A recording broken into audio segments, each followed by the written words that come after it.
Hey guys, how's it going? Laura with Garden Answer. Today I want to show you 5 awesome shrubs for fall color. And this is by no means a comprehensive list because there are a lot of different things you can plant that will bring great texture and color to your landscape this time of year. But I think the 5 I have to show you are pretty exceptional. So let's get right into the list. The first one are Oakleaf hydrangeas, and these are called Gatsby Star.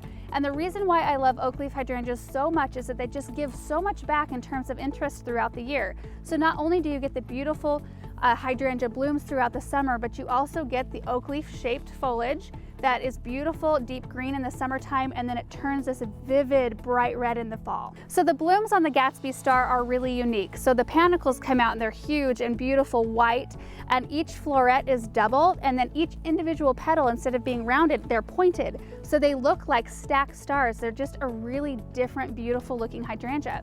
This variety grows about 6 to 8 feet tall and wide, and they bloom on old wood. So it's a really good idea that when you're picking a place to plant one of these, to find a spot where you can let it get to its mature size. That way you don't need to be worried about pruning, and then you'll never prune off any of its blooms. They're a zone 5 through 9, and they like to be planted in a spot that gets part sun to sun. So if you live in a climate like I do, where we get super intensely hot summers and we don't have very much cloud cover or humidity, I like to plant mine in a spot that's a little bit more protected. So somewhere where it gets a really good block of morning and early afternoon sun, but somewhere that it's going to be protected and maybe get filtered sun through the hot part of the afternoon. But if you live in a climate where maybe you have more humidity or cloud cover or more rain through the summer, then putting it in a spot where it gets more sun is a really good idea, because they do bloom and color up better when they get the proper amount of sun. So like I mentioned, these are called Gatsby Star. There's also a variety called Gatsby Moon, which gets super beautiful, full panicles of white blooms that kind of age to a green. There's one called Gatsby Pink, which has gorgeous bicolored pink and white blooms. And then there's also one called Gatsby Gal, which is a little bit smaller statured than the other Gatsby Oakleaf hydrangeas, which only grows about 5 to 6 feet tall and wide. So I think if you could dedicate the space for one of these Oakleaf hydrangeas, it's totally worth it. Number 2 on the list is this Kodiak red diervilla. And diervillas are such a wonderful, low maintenance, tough shrub. They resist deer, they can take really, really bad soils, and you can plant them in either sun or shade. There's not very many shrubs that you can say all of those things about. So this variety, when the new leaves emerge, they're kind of this really beautiful kind of light red, and then they mellow out to a green, but the margins of the leaves still have a hint of red on them through the summer.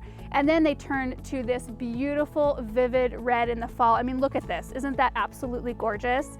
So not only do they have the beautiful fall color, but they bloom throughout the summer too. There'll be yellow clusters of blooms that appear all throughout the whole summer. So this one grows about 3 to 4 feet tall and about 4 to 5 feet wide, and it blooms on new wood, which makes it really nice for maintenance. If you need to kind of keep it controlled for size, or if you need to shape it up, you can go out late winter, early spring and do all the pruning you need, and you don't have to worry about pruning any of its blooms off.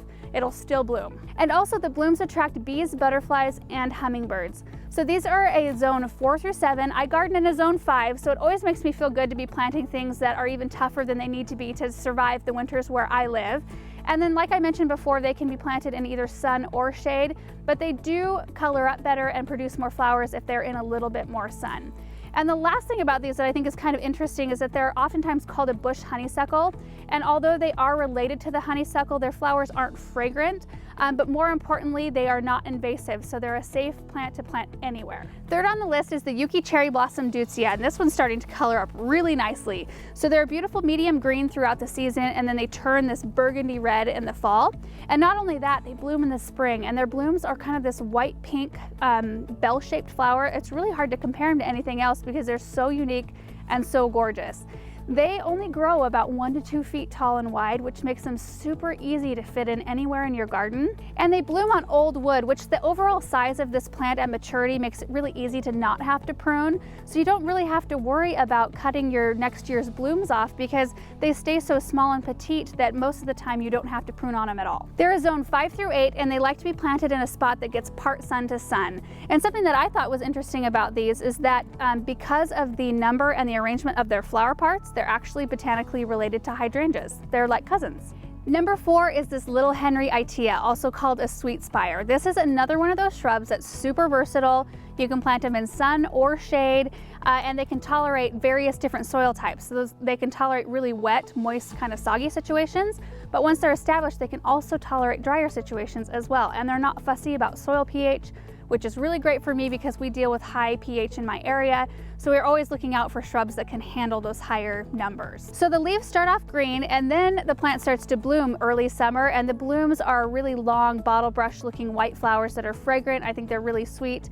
And then they start to color up in fall, like this one right here. You can see it's just starting to color up, but in just a few weeks' time, this whole plant will be multiple different shades of vivid orange and red. Absolutely gorgeous. So Little Henry grows about 2 to 3 feet tall and wide, which makes it super easy to find a spot for in the garden. And like I said earlier, you can grow it in either sun or shade, but just like the diervilla before, you want to put them in a spot that gets a little bit more sun if you want them to color up really nice and perform really well as far as blooms go. And they're also a zone 5 through 9. So the last one, number 5, is this ginger wine ninebark. And these actually provide fall interest in a couple of different ways. So first off, you have the foliage, which when it emerges in the spring, it's this kind of bright orange color that deepens as the season progresses until fall, when it turns this beautiful burgundy fall color and it looks absolutely gorgeous in the landscape. And then you get fall interest through its flowers. So it actually blooms in late spring. So the whole plant is covered in white bloom clusters. And then as those seed heads age throughout the season, they turn to kind of this dark pinkish red. So it almost looks like the plant is in bloom in the fall. And the thing about ninebarks too is that they bloom on old wood. So it's a really good idea to put them in a spot where you can just let them grow to their mature size, because they really do have a naturally graceful arching habit. And if you put it somewhere where you're going to have to prune it, it kind of messes with the shape and it never really regains that natural structure that it would have. They prefer full sun, and the name ninebark actually is derived from the fact that as they mature, their branches start to peel in multiple different layers. So it looks like they have like just multiple layers of bark. They're actually very beautiful and provide some winter interest as well. So that's it, you guys, for my 5 awesome shrubs for fall color. I hope this video was helpful, because I do see one of the most commonly asked questions that we get on our page is, what can I plant in my area? What should I plant in this spot in my garden? And while I can't speak to every single message that we get about that, I'm hoping that by putting together videos like this, it gives you some ideas or some inspiration on where to get started. So thank you guys so much for watching this video, and we will see you in the next one. Bye.